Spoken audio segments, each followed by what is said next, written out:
She smiled at me that morning, the kind of smile that used to melt every wall I'd ever built. Except now it hit like a lie I'd already solved. Her white coat hung perfectly on her frame, the final symbol of everything we'd worked toward, everything I had sacrificed for. And I smiled back, not because I believed in us, but because I already knew that in 24 hours she'd file for divorce. And in 8 days, she'd learn the man she thought was her financial crutch had become a $500 million ghost.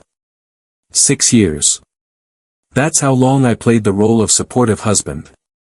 I was the guy who held her hand through organic chemistry breakdowns, brought her food during 24-hour rotations, paid her tuition when her student loans maxed out. I kept the fridge stocked, bills paid, her car serviced. She once called me her silent spine, said I gave her the strength to chase her dreams. And I believed her until I saw the text. 3 months before her graduation, she left her phone on the kitchen island. I wasn't snooping. I was bringing her tea, but the message preview from Cassandra caught my eye.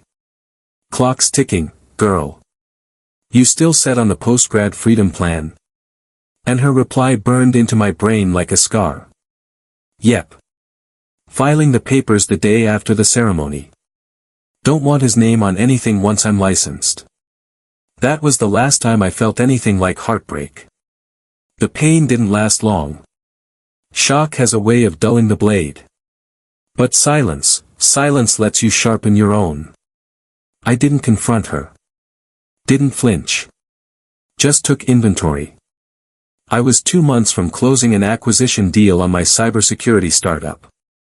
6 years of grinding behind the scenes was about to be sold for $500 million. She didn't know.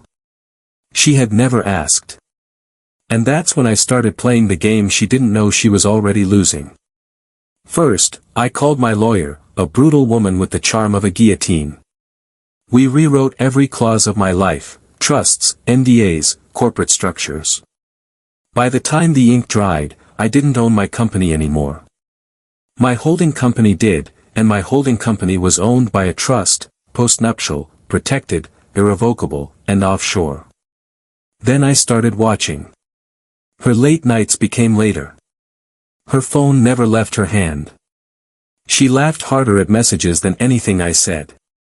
And once, just once, I heard her whisper, "He still thinks I'm clueless." She was half right. Graduation day came. I clapped, kissed her forehead, took her out to dinner. She looked radiant in her dress, like a woman who thought the life ahead of her was finally hers. The next morning, the papers were on the table. No note, just a highlighter over the sentence, "Irreconcilable differences." I signed it quietly. No hesitation. 2 days later, she moved in with someone named Nathan. He had a leased Mercedes and a dentist smile, a trust fund idiot who thought investing meant buying crypto on his phone. Let her have him. 7 days after that, the acquisition closed. Forbes ran the headline, "Ex-NSA engineer sells stealth cybersecurity startup for $500 million." And that's when the first panic call came in. I ignored it. So she came to my condo.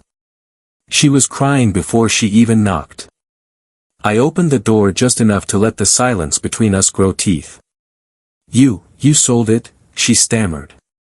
I nodded. I did. When? A week ago. But the divorce was finalized 3 days ago. Her face cracked. You knew. You knew I was leaving. I knew the night you told Cassandra you didn't want my name on anything. She backed up like my words hit harder than a punch. It wasn't like that. I stepped forward. It was exactly like that. She reached for some apology, some twisted redemption arc she thought she could script on the fly, but I cut it off. You could have just left, I said. You didn't have to build a life off mine and burn it the second you got your initials stitched on a lab coat. I thought you had nothing, she whispered. I smiled. Cold, controlled.